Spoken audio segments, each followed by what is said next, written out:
Hello, viewers. Namaste and welcome to this episode of Amar Desher Mati, my beloved soil, the beloved soil of my motherland. And these lyrics were actually written by the one and only Rabindranath Tagore. But before we begin the series of this episode based on Rabindranath Tagore's songs, I would like to introduce Paromita Sarkar and Rinita Mazumdar. Paromita Sarkar does not really need any introduction because she has appeared on our show multiple times. She's passionate about American Hindus' engagement in nation building through grassroots activities and while she's immersed in pharma industry over 25 years. Paroji's verbiage resonates mostly with children, women's rights, and her goal is to inspire the Hindu youth in America to take up Hindu human rights political advocacy. And we have with us also Rinita Mazumdar. Welcome, Rinita ji. And she is a committed advocate for the rights and dignity of Bangladeshi Hindus, with a focus on raising awareness about religious persecution, community safety, and the protection of vulnerable minority populations. And her work reflects a broader commitment to pluralism, human rights, and justice for displaced and at risk Hindu communities. So, a very warm welcome to both of you to this first episode on Rabindranath Tagore's songs and lyrics, the legacy that he has left behind, starting with Amar Desher Mati, which means the soil of my beloved motherland. Yeah. So I was thinking that before we start, how about Rinita ji, you're a trained classical singer. How about you sing a few lines of Amar Desher Mati? My throat is in very bad shape. If you can sing with me, I'll probably, Sure, absolutely. Yes, I can do that if you are not very comfortable. So I'll sing. There's a couple of lines that I know, and I love this Rabindra Sangeet number Amar Desher Mati. Okay, let me start. O Amar Desher Mati, তোমার পরে থাকাই মাথা, ও আমার দেশের মাটি, তোমার পরে থাকাই মাথা, তোমাকে বিষময়ে, তোমাকে বিষময়ে আচল আমার দেশের মাটি, তোমার উপরে থাকাই মাথা. Thank you so much, Ronita ji. Thank you. That was very beautifully sung, and thank you for singing it along with me. So, O Amar Desher Mati by Rabindranath Tagore rises, as it is rising gently in the background, it carries us back to the time when the partition of Bengal was happening. And it carries the weight of longing, loss, and an unbreakable bond with the soil of one's homeland. For millions of Bengali Hindus, that homeland was not just left behind. It was taken away from them in the upheaval of the partition of India. So once again, viewers, welcome to this episode where we are going to explore the deeply personal and collective trauma of displacement, what it means to lose a homeland, and how that loss continues to echo across generations. So, my first question to you, Rinita ji, what does homeland mean to Bengali Hindus who were displaced from East Bengal or East Pakistan? Yeah. It means it's intimately linked to their identity as Bengalis. That's one thing. And you ask the question, what does it mean when they're displaced? What I find very interesting is it is it's very paradoxical. When they're displaced, it's a loss that they were not allowed to mourn.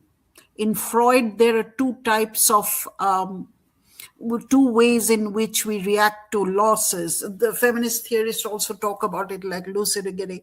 One is mourning, where we mourn for a while and then we recover. And the other is melancholia, which is a loss which you cannot name and which remains in your psyche. So that for modern Bengalis, in the previous generation, and it trickles down, the same with Tibetans, because they were not allowed to speak and mourn about it. And what happened? It has become a melancholia in the psyche. So it's part of the modern Bengali identity because their identity is fractured. So that's a brief answer to what you're saying. It's a complex question. Sure. Looks like we have lost Paruji. She's having some technical issues, but let me carry on with the next question. Yes, definitely, it is very painful and painful for those who have lost their home and they were forced to leave their motherland. I mean, the soil which they belong to. But can you share any stories or patterns of displacement that followed the partition of India or partition of Bengal? Um, because I'm not trained in the feminist theory, I'll go from the personal to the political. There are movies around it, but those movies also didn't talk about. I mean, Ritik Ghatak made movies, Megita Katar, and there are movies about it, and even some Muslim film director, they have made movies, but they never named why the loss happened because that's still a taboo issue, and unless we come up with that, we'll never heal. Now, with a personal story, I have a story that has stuck to me. My mother, I actually visited my mother's place it's near Narayanganj, a few miles from Dhaka. Quite a drive from Dhaka. It's a place called Arai Hajar, where their forefathers, they were zamindars. And I saw those places, the zamindar house in it. Someone told us, the tourist guide were with us. In 1971, that was the park military. They used to rest there, and that was their abode. But the Kalibari is still there. Now, my story is not that. My story is that's where my mother, there were four daughters. When my mother was 5, they were told to leave because, they couldn't bring up the daughters there because of what was coming. It was still didn't come, but what was coming. So they left that and came and stayed in a tiny place. There, my grandma's sister, no one else left. Only my grandfather left. My grandmother's sister was married to a very wealthy household, and they didn't want to leave, but they were forced to leave in 1947, 46, 47, and they had to live in a cantonment in Calcutta, or in the neighborhood of Calcutta, refugee camp. So the story goes like this. My mother was married. She was married very early. I think she was only 17 and a half years old. So they, after marriage, they will invite the new damad and the daughter-in-law. I mean, the daughter, and everyone gets invited. So her Masi, whose husband, they recently moved into this cantonment, because feeding people is a big thing in East Bengali culture. So they invited them, and also my grandfather, that's my father's father, and my grandmother, and my uncle, my father's brother, everyone was invited with the new bride. So they went, and it was a little courtyard and a little house. So my they entertained and they made them sit, and they offered some snacks and whatever, and so they were talking, and my mother's master's aunt's husband stood up and went, and there were uh, I think a rack with clothesline, and there was a towel there, and he was wiping his tears. And my mother went and said, "Uncle, what's wrong?" Said, "We can't entertain the new damad in the way we would have done if we were zamindars, and this is nothing. There's no food." Said, "What do you mean there's no food? There's too much food." Said, "No, if we were there in Arai Hazar, we could have entertained the new damad and his family in a different way. This is nothing." And and Ma recalled that story. It's so pathetic, so painful. But I think the melancholia, and I won't call it mourning, I'll call it Freud's melancholia, will remain, because no one wanted to politicize this. Even Ritik Ghatak, the fantastic filmmaker, and I'm a fan of his, he talked about the pain, but what caused it, the jihad, the ethnic cleansing, the annihilation, that they won't talk about. And that's slowly coming out. That's what healing should be. The truth has to come out. So that story stuck with me. I mean, the newly, where they thought they couldn't entertain if the zamindar was still there. There was zamindars, and the new bride and Yeah. groom came in. Yeah, this reminds me. Welcome back, Paruchi. I'm glad to know that. Yeah, apologies. For some reason, the internet today is acting up. No worries. I remember this is a couple of years back when we had met some Bangladeshi Hindus who used to sing Shama Sangeet and Shama Geet or Shama Sangeet, and they were from Bangladesh, and they were quite well off in Dhaka and surrounding area, Sylhet. And they said that they were just asked to leave their palatial homes, were uh, like, they just came, they usurped the homes, and they said you have to leave. They had no choice, and they just crossed the border on foot, leaving everything behind, and they had tears in their eyes, and they said their crime was just one, and that is their religion, because they were from a different religion. Mhm. It's very Yeah. painful. Paraji Uh, would, yeah, please go ahead. Yeah, I thought you were going to Yes, say so I think, can you hear me? yes. Okay. I think both Anjali ji and Rinita ji, you've touched, started on one of the most poignant aspects of the trauma of the entire episode of partition. And one of the things that I think I've shared with my family, because my family ancestral lands are in Murshidabad. And so it's only in my mature years that I'm asking my parents, why have we never talked about partition? Why have we never talked about 1971? And what I would like to hear from Rinita ji is what I've seen from my parents. Is this a common thing? They're almost, it's something that's internalized, and when I ask them to speak about it, it's like they don't know where to start. And I was wondering if you can reflect on that and what you've seen across very well to do, well established families like ourselves that have been oblivious of our past, and why that continues to be the pattern. Yes. Thank you for your question.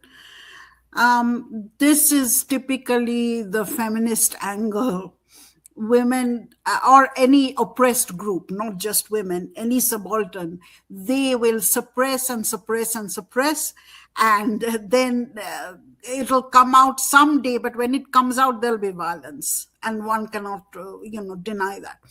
What's interesting is it was said that they would cry, like women would do that. It's my fate, this, that. They will cry, they lost everything, they lost. And so many women were raped, I mean, during the my latest book on the 1950s, which after Noakhali, this is the second one. Noakhali was very bad, but this 1950s people don't talk about. Trains were arriving in Shialda with dead bodies, and the amount of rape is, I mean, it's huge. Anyway, so they will not talk about it and they will suppress the whole thing.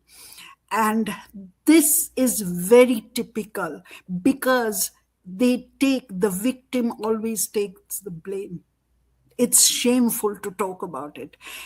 And this is ongoing. And what's interesting is it's happened in two levels. You would think that people, not Satyajit Ray, but Ritik Ghatak made films on this, Megera Katara, and then there are several other films, because in an interview, his wife said his most traumatic event in his life is his failure of his marriage because of his alcoholism. She left with the children, and more so the partition. He just couldn't accept it. But even he will not name what caused it. And I have studied jihad, and I'm studying Arabic, and I'm learning the Quran and the Hadith with a mufti from Bangladesh, actually. He's an ex-Muslim. So it's people don't read this because for us, colonization is only European colonization.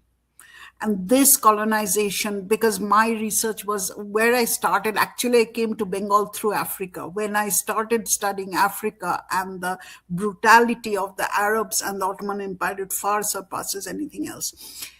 The Chachnama is the first one where the entry happened through Sindh. That colonization is never spoken about. And then what the left did, and this is very well documented, I'm not saying this, in the partition, they went to the huge meeting of Muslim League. They put out their pamphlets saying unless India is partitioned according to the demands of the Muslim League, we won't give independence. And what's interesting is 1905, the Bengal partition it's very significant. If I have time, I'll say something about it.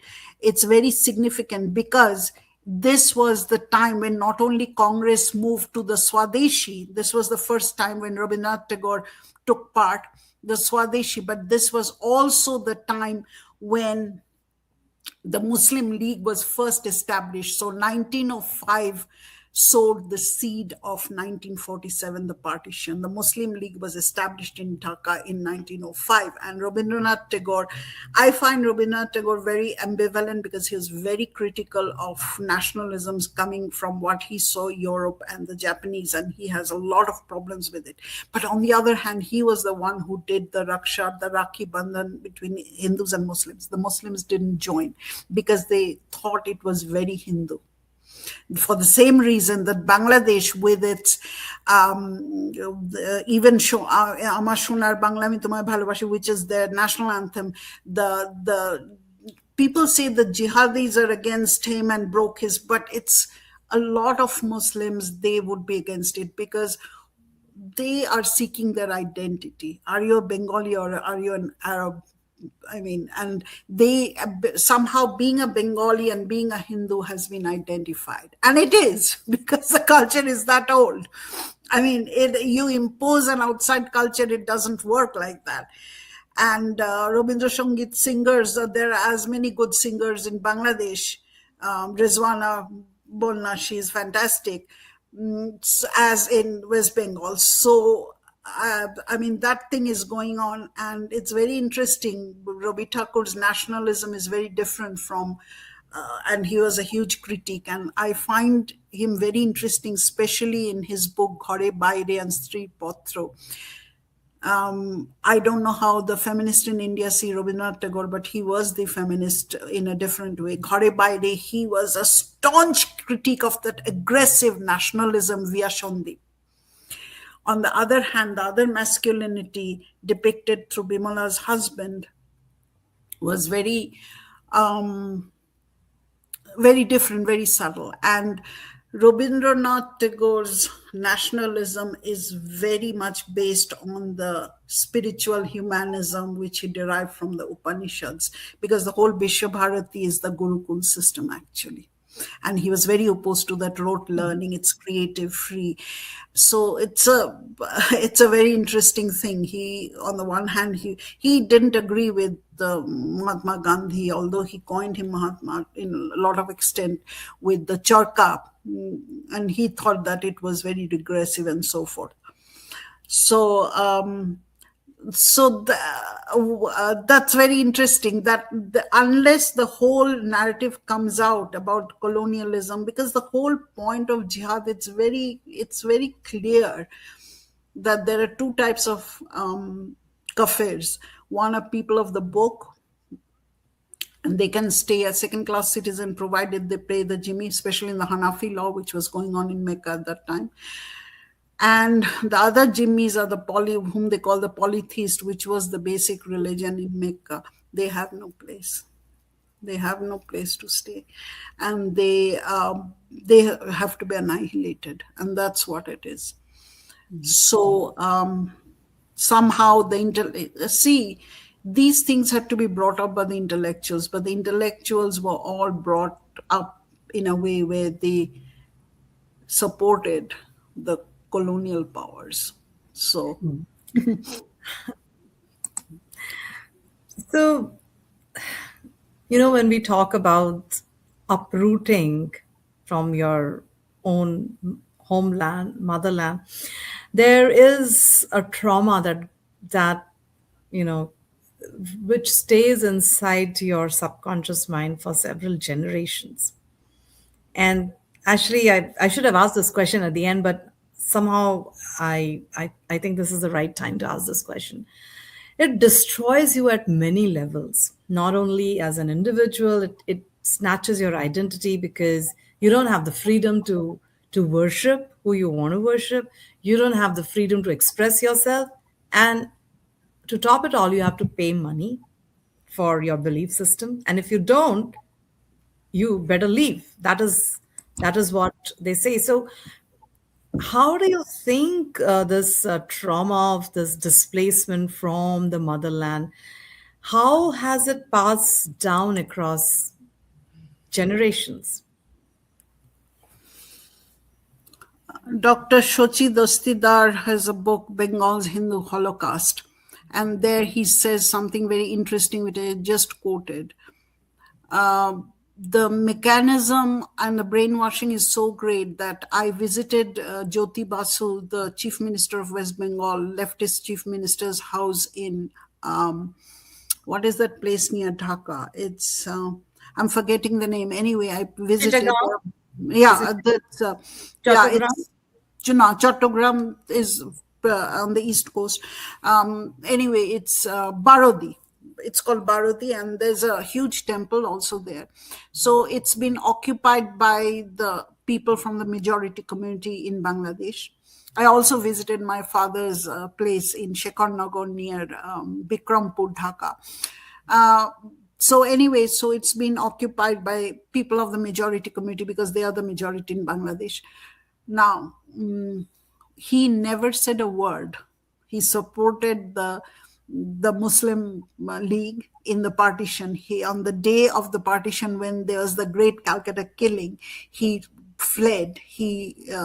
And the Marxist discourse, we know Gopal Patha is he's a gunda and so forth. Anyway, that's the Marxist discourse. But what's interesting is Prashant Shur. He was the Communist Party, CPIM, Communist Party mayor of Calcutta.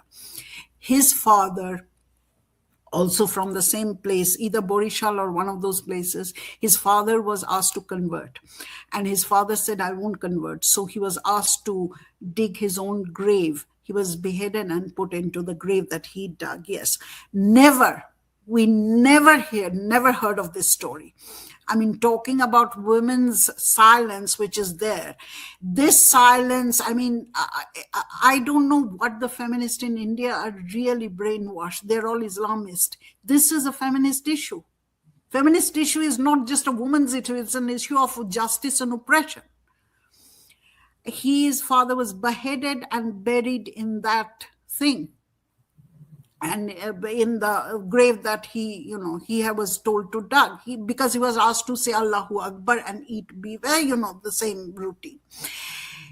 So there is a concerted effort to suppress this. Just as I was talking to Anjali before this show, that there are three Raj Taranginis. And when I did the Jonaraj course in the Jonaraj Institute in Jammu, the third one, which talks about the Islamic Butsikan, the breaking of the temples, the Sun Temple was broken, Martandra Temple was broken, people were absolutely devastated. Pandit Jonaraj was the first one to give a definition of genocide, which is exactly the Lemkin's definition of genocide that's been used by the United Nations. So probably he plagiarized, I mean, don't know. He copied, maybe not. He didn't copy it. He came up on his own, but he did know Sanskrit. So we don't know what's the basis of his definition.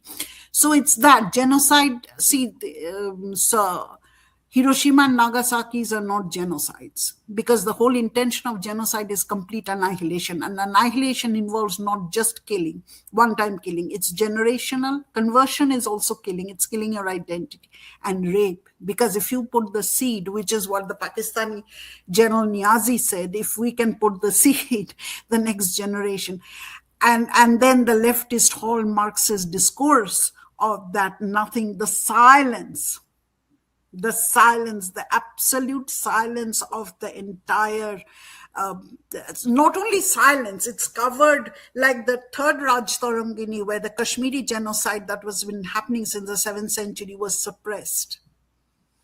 So this was all intentional. And there is a very nice documentary by Gautam Bosch called The Conspiracy of Silence. It's a conspiracy. It's been, Foucault talks about it, the silence of the whole narrative. So, and even me, I mean, I can talk about myself. When my Noakhali book came out, suddenly I was called, I can't name, people in public. Oh, next semester you don't have to, teach. We don't have, at that time I was a lecturer. And that's it. They basically, with sophisticated words, they fired me. I mean, I do have a job elsewhere, but where I was teaching before, they just fired me. And then I went to Op India because I was given 2 hours for a panel on Hindu genocide.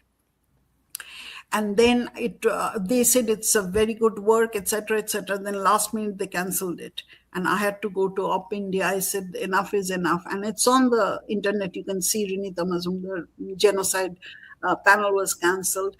It's a whole discourse has been suppressed, and it's going on. Look at what's happening in Bangladesh. I mean, our genocide will not stop, because if I understand from my lessons in Arabic and the Quran, Darul Islam won't happen unless it's completely annihilated.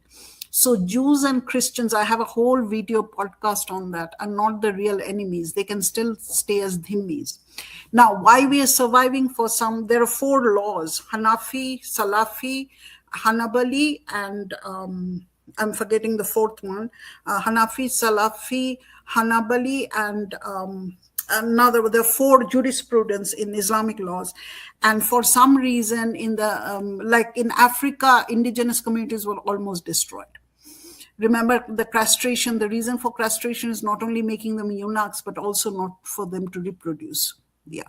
So in India, for some reason, although we are not part of the book, we are not people of the book, Al-Kitab, but still we were under the Hanafi laws. So they could still treat us like the Jews and Christians, although in strict Islam they don't. Now, what my teacher Mufti told me is that the real Islam is not practiced in Bangladesh. It's not practiced anywhere, because if it was practiced, there wouldn't be a single temple, because these are all still Murtamin, they are watered down. The Talibans are really practicing close to what it should be. But that's what it is. You can't practice what's written in any scripture. So it's a whole, I mean, the whole thing was nicely covered, and it's still going on. Yesterday, I was just reached my limit of patience. One lefty guy, see how communal harmony, and these people are trying to. So I said, there is no communal harmony. Either there are 3 types of jihad: jihad bin al-saf, jihad al-Qawal, which is the preaching of the tongue, and Sufis, which in Bengal, what is the name of the Dhaka airport? Jalaluddin, yeah? Sylhet in northeast Bengal. It was called the Mathura of the East. There are so many temples. And Shah Jalaluddin, the Sufi saint, came on the back of a crocodile. That's the myth that's propagated. And then he brought them from Jahiliya to enlightenment by converting. What is Jahiliya?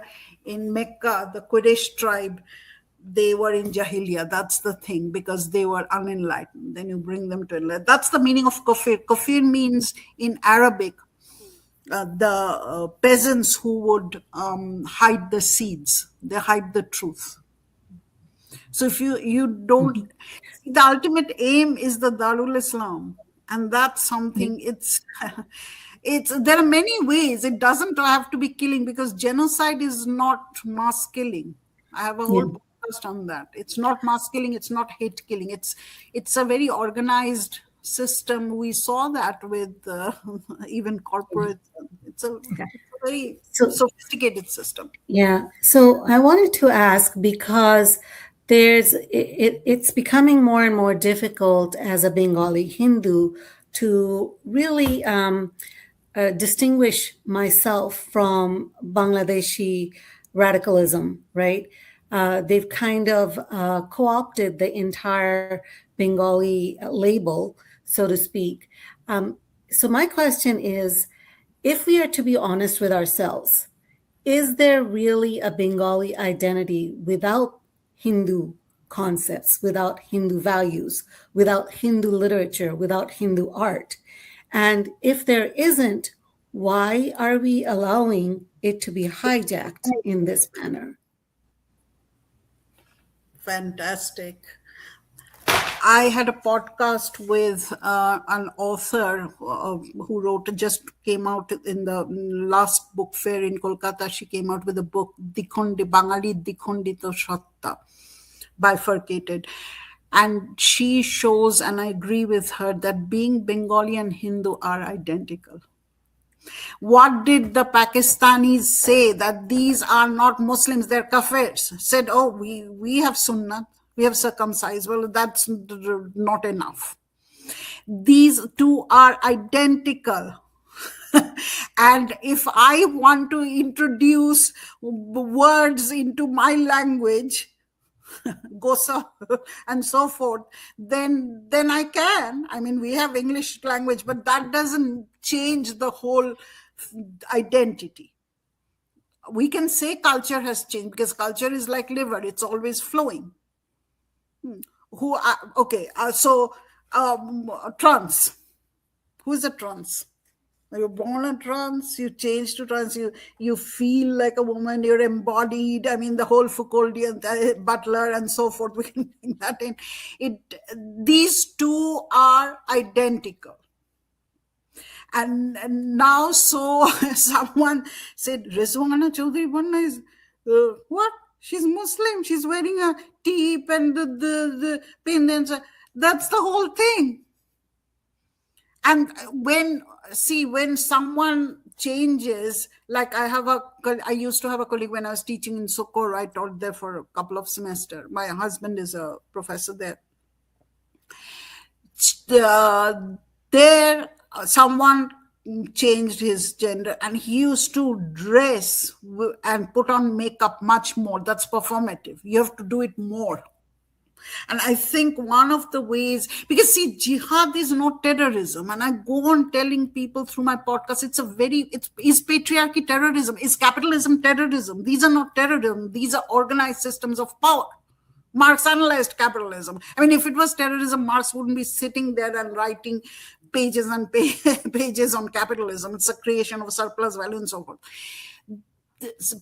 Jihad is a very organized system by which the whole organization of its branches, and that's why, Jonu Raj's definition of genocide in the third Raj Tarangini is so interesting. He talks about the uprooting of a tree.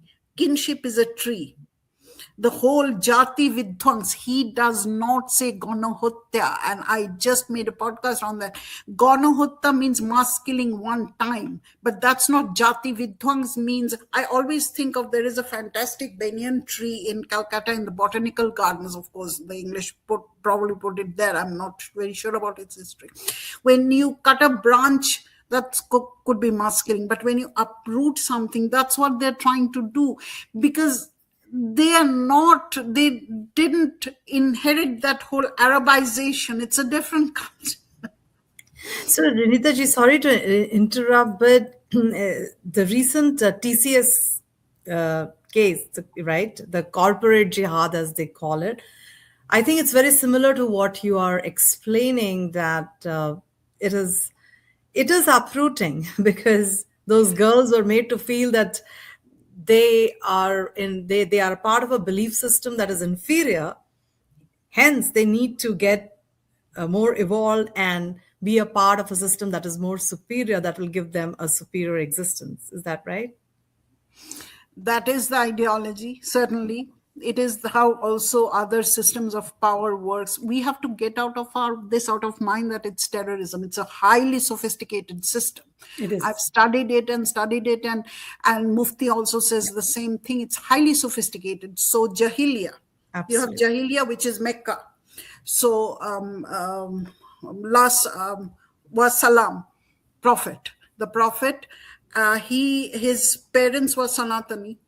His mother was very devout to the temple of Hubal, which we now know as the Kaaba. So they were corruption, everything, like we say. That's Jahiliya. That's considered in Islam Jahiliya, place of ignorance. So you have to bring it to enlightenment. It's a very organized system. And of course, although they talk about jihad in also, your mental state, like internal jihad, doing away a sinful inclination, but that's not jihad. Is military after all. So when he had just some followers in Mecca, the whole idea is you go underground. It's a military tactics. And then he emerged in Medina. He got Ansars on the way. In Medina, he could get more people. It is a military jihad. But that's not the only thing there, because it's such a structured system, corporates, branches and roots. That's why Jati Vidhwans is the cutting of branches and roots. And it's not one generation. See, Hiroshima and Nagasaki is just once. It's generation after generation till you reach Ansars. What are Ansars? And in my latest book, I did talk about the Ansars. They are the helpers. They will help because you're fighting a holy cause. So, yeah, certainly. So I wanted to kind of circle back on the mentality, the enslaved mentality that we as a population have. And how would we make it clear, or how would we approach the conversation where we ask people to really look at what is it that our culture would lack if the Muslim presence wasn't there? And I see a lot of conflation with eating habits. It usually comes down to, oh, we won't have biryani and we won't have qawwali music. And I'm like, those aren't necessary parts of your culture. Those are co-opted variations of things that you already had. So what is it that we would miss? And perhaps we can ask the intellectuals to tell us that. And so what are some of the conversational techniques we can use with those folks who refuse to engage in the conversation, to draw them out, to try and help them realize that this is something that needs to be addressed for humanity's sake and not just a limited population? Yeah, excellent. And the Mahabharata has elaborate description on polanno. What is polanno? Onno, rice, pol, meat. Polanno. And is biryani very different from that? First of all, what is Islamic culture? I don't see what is Islamic culture because it's Arab culture or imposed Arabic culture on Persians. I think his name is Basti. He is a Persian. He's now expired. He was put in jail because that's what he said. It's Arabic imperialism. Mm-hmm. Yeah, these two are different now.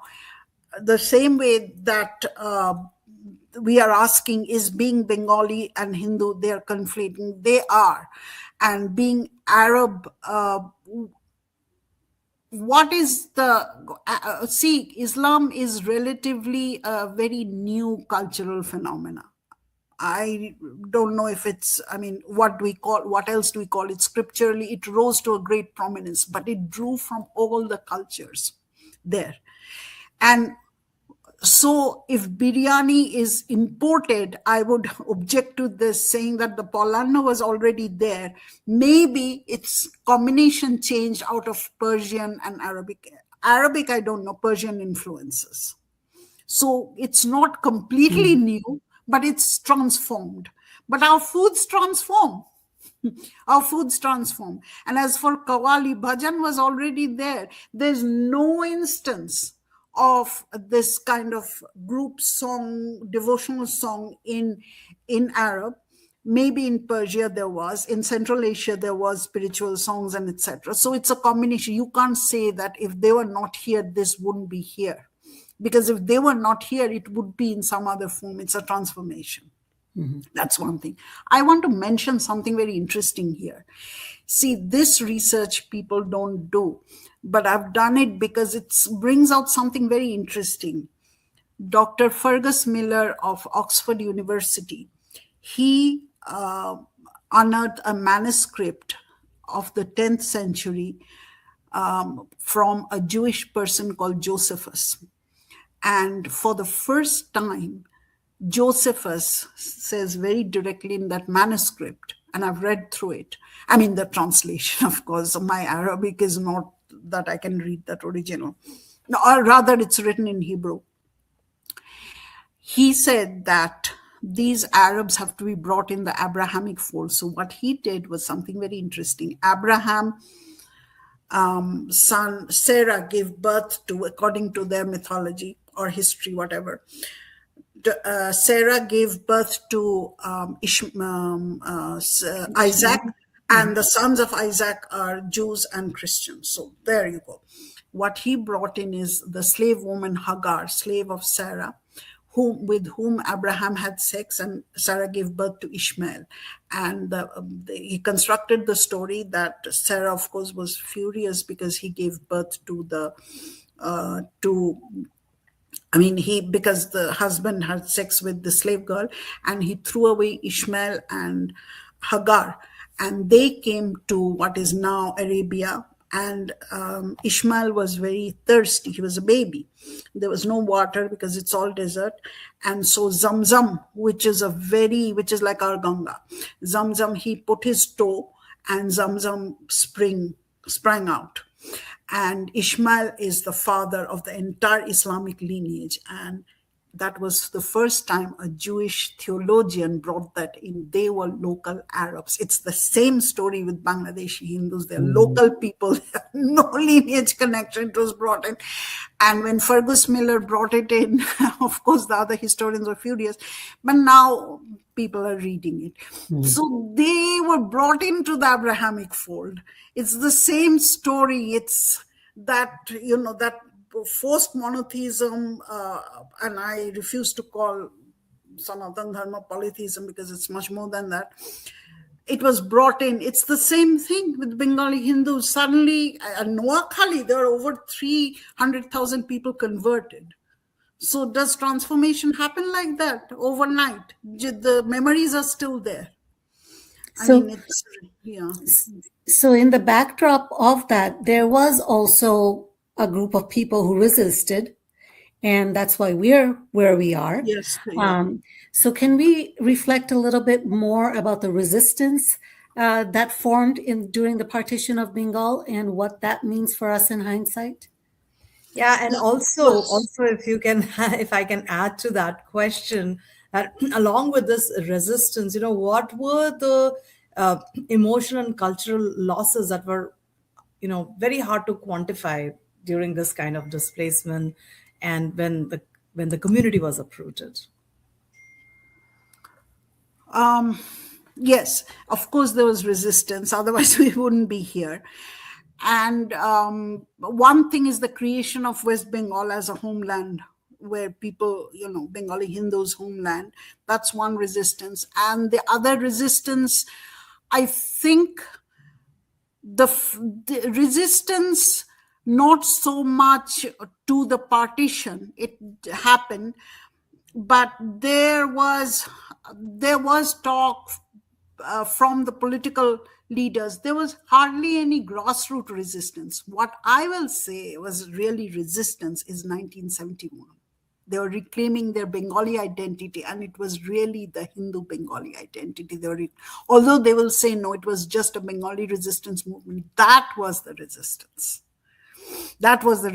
But before that, yeah, Shama Prasad Mukherjee, but he was just one person, a political leader. I won't call that as a movement.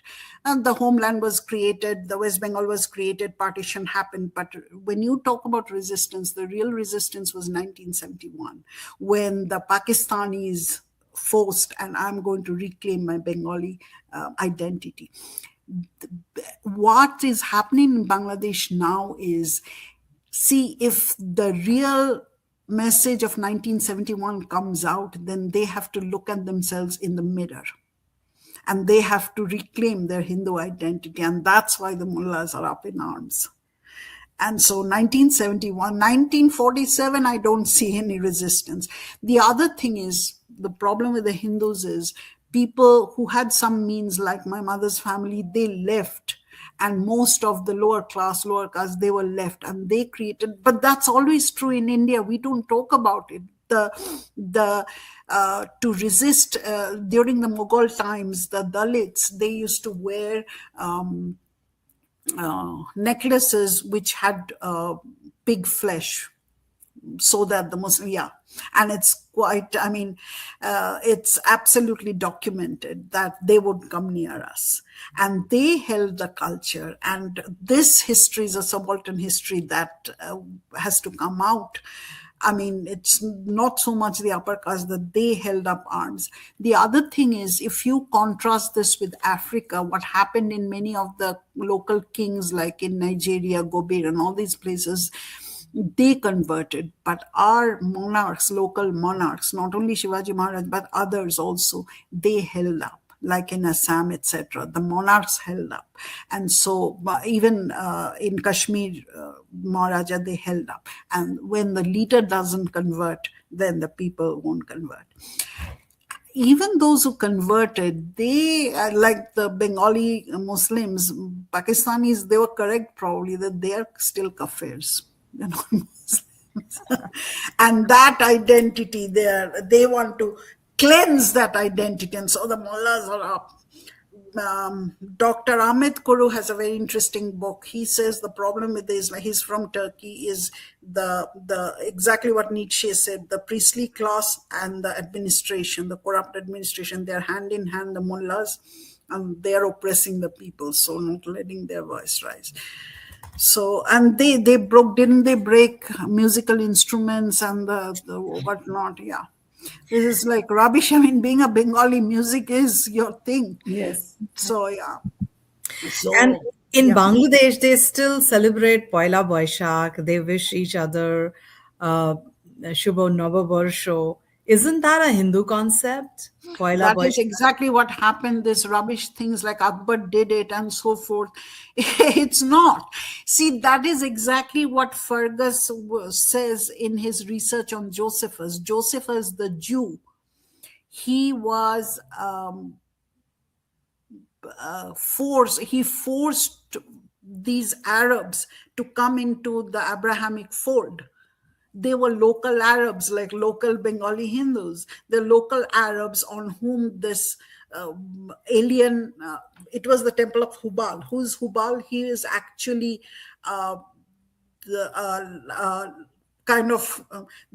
Twahid won't accept partition because that's considered absolutely haram.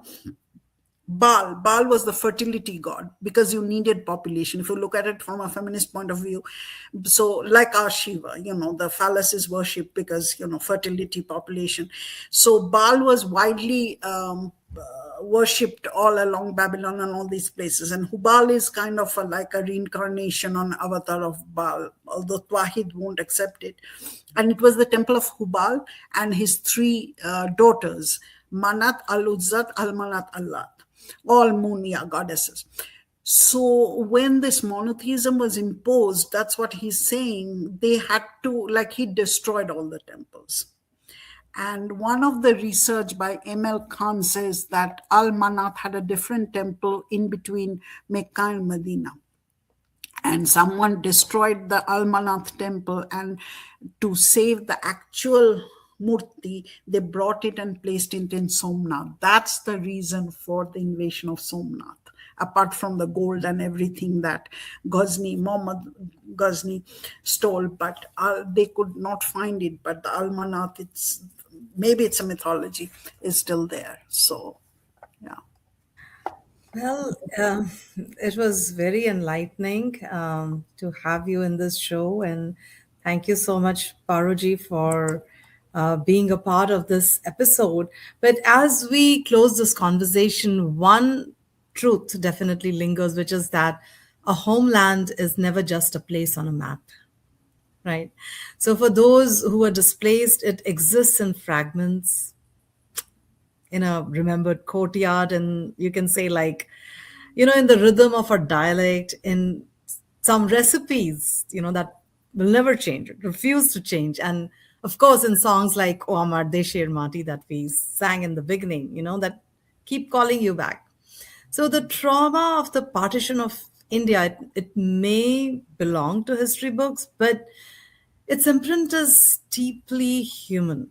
It's carried in memory. You can say it's inherited in silence, and sometimes rediscovered in unexpected ways by future generations. But yet, yeah, sorry, Paraji, you wanted to say something.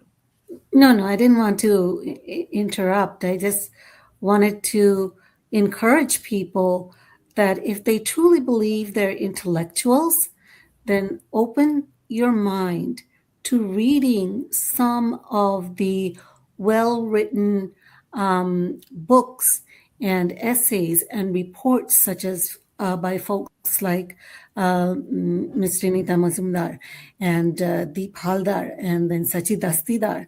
If you really want the truth, you have to challenge yourself. And sitting in an echo chamber and humming along about some sort of non-existent Hindu-Muslim unity does no one a favor. It ends up killing innocent Hindus and also, in the long run, innocent Muslims who don't identify with that radical ideology. Correct. Absolutely. And that is what we were trying to stress in this episode, that, with this loss, there is this continuity which we have to emphasize, a continuity, a quiet determination to preserve, to remember, and to belong, right? No matter where you stand at the moment, but we have to keep this continuity on. So thank you so much for listening. Thank you. Thanks to both. And thank you, Rinita ji, for holding space for these stories of homeland loss. And thank you, Paruji, for enduring the search for our roots and for stressing the need to go back and read our books, and especially the ones by Rinita ji. Thank you once again. Jai Ma Durga. Jai Ma Durga. Jai Ma Kali. Jai.